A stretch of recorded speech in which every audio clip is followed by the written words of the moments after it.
What is up, everyone? Dan the Card Man back again. Welcome to another weekly news video. We have a few things to talk through today, as I always say, so let's just jump straight into it. Now, the first thing I want to touch on is this post from Card Porn from one day ago where they talk about, the latest scam that's happening with redemptions. It's pretty interesting because this post in question is actually from the Blowout forums back in, July. So, 5-6 months ago. It's not that new. It is interesting, essentially, what happened here. It sort of looks like, if you read this post, now somebody on eBay sold a redemption card to somebody, the buyer received it, scratched it off, and they basically saw no redemption number under there, so they said, you know what, we want a refund. Now, on face value, that looks like a scam, right? And it very well could be. It's not overly, out of the realm of possibility. I've heard of something similar happening here in Australia a few months ago, actually.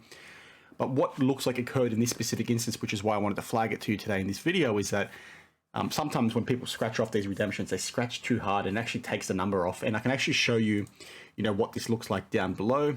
This is the card in question from the Blowout forums, and this idiot looked at. Listen, if you're going to post photos on a forum, at least crop your feet up, please, right?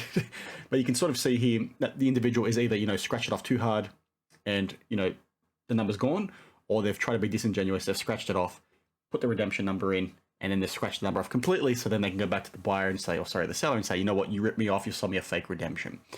Now, the reason why I want to flag this is two reasons. One, Card Porn was very clearly wrong by saying it's the latest scam, because if they would have done a bit of research, which they accuse other people of not doing, once again, they would have seen it's from 5 months ago. But secondly, the reason why I want to flag it to you is if this does happen to you, okay, you need to look at it from a proper recourse perspective. How can you best protect yourself as a seller? If you have something like this happen, and the first thing you do, it should be contacting eBay, and not just contact them by email, not just contact them by the the online chat. Give them a call and keep calling until you get in touch with a person, right? Because eBay will look after you in this instance, right? You just have to get in touch with a person. The people that get burned in this situation, the ones that sort of leave it to emails, they sort of leave it to online chats, and then before you know it, the buyer can then make the claim within the automated number of days. eBay very rarely sides with the seller, unfortunately. But by getting onto the phone with these people, you can sort of make a difference, right? You can sort of get it pushed into your favor as a seller. So that's my message to you, right? If you get scammed like this or some other form of scam on eBay, please just call them and speak to a person, because it doesn't matter how long it takes you to get there. Even if you have to call them, every freaking 10 minutes for the day, right? Do it. Otherwise, you're going to get scammed, right? And then it's on you. Like, you have an opportunity to sort of protect yourself, and that's the way to do it. So if that happens to you with something like this, that's what you do. The second thing I would ask you to do and would recommend you to do is that if something like this does happen, right, where you want to work out whether the buyer is scamming you by the fact they've scratched off the number themselves or the number actually wasn't there. In this instance, it's a Topps card. Give Topps a call. I know Panini is very hard to get a hold of and it's almost impossible. But just do whatever you can to try and get in touch with somebody, right? Because what Topps could tell you is, that card has already been redeemed. Or we can see, in the last 24 hours, somebody has redeemed that exact card. What are the odds of that, right? And then they'll give you some indication as to whether the buyer has, redeemed it, then scratched it off, right? These are the sorts of things you need to try and do. And again, comes to like sort of the stuff I say all the time.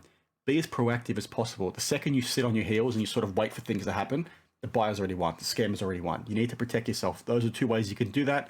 Again, when you see stuff like this from Card Porn, just do a bit of research yourself. Quickly go into the forum and you'll see, it's actually from 5 months ago. Is it a scam? The seller himself in this particular thread even talks about, I think the guy just scratched too hard.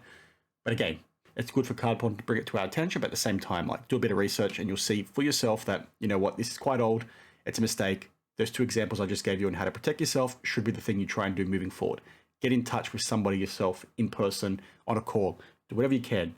Literally waste your time. Otherwise, you're going to get scammed. That's all you can really do, right? And I know it sounds a bit annoying, but it is what it is. Now, the next thing I want to quickly talk to is Sports Card Radio's video from a couple of days ago. I think it's from yesterday, actually, or 2 days ago. I'm talking circles. But essentially, they announced a few things with regard to some breakers having started to lay people off. And I think that is probably one of the first big indications around where the hobby is right now. Now, like, I'm somebody that likes to, invest in cards. I like to collect cards. I like to buy and sell all this sort of stuff. So whether the market's up or down, I'm going to be involved, right? And the message I constantly give you guys as, collectors, and if you want to call yourself an investor, is, just be very risk adverse, right? When you're buying things, just be a bit careful. But things like this, where you've now got stores starting to, let go of breakers, you're seeing, the price of wax come down quite a lot in terms of where things were. Retro Hoops did a really good video yesterday regarding, Hoops basketball and some of the prices and how much they've reduced in the last 12 months. All this sort of stuff is starting to happen. So just make sure my message to you would be make sure that you're in a position where you're not going to be impacted too hard if the market comes down significantly, right? And there's multiple ways you can do that. As I've said before, I apply, a zero cost base approach to my collecting. So what does that mean?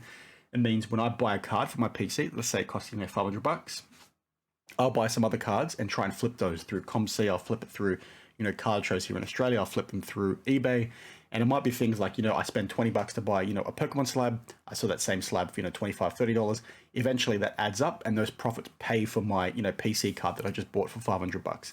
Yes, it is a little bit slow, but when you start doing it a bit more frequently, you can sort of see, a lot of this stuff behind me was done and was bought through that. I have probably like $5,000, $6,000 worth of, sports cards that I've purely paid for in that approach, right? Obviously I have a lot more sports cards than that.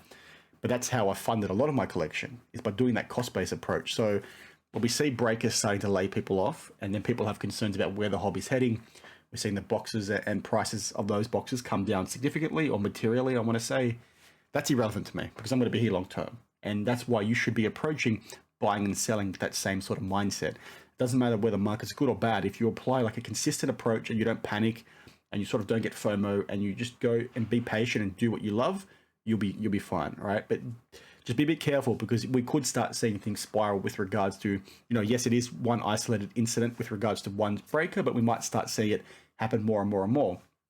And there's a very good chance we could actually see this happen a bit more with regards to fanatics coming in potentially as well. So sort of take this sort of stuff with a grain of salt, as I always say, but I just thought I'd flag that because, we've seen trends in card prices come down. We've seen trends in boxes now come down. Obviously the boxes are a bit lagged with regards to the sales of card prices themselves. Now we're starting to see breakers, lay people off. We're getting less and less breakers in terms of the ones that are actually breaking boxes. It seems to be funneled more towards some of these big guys.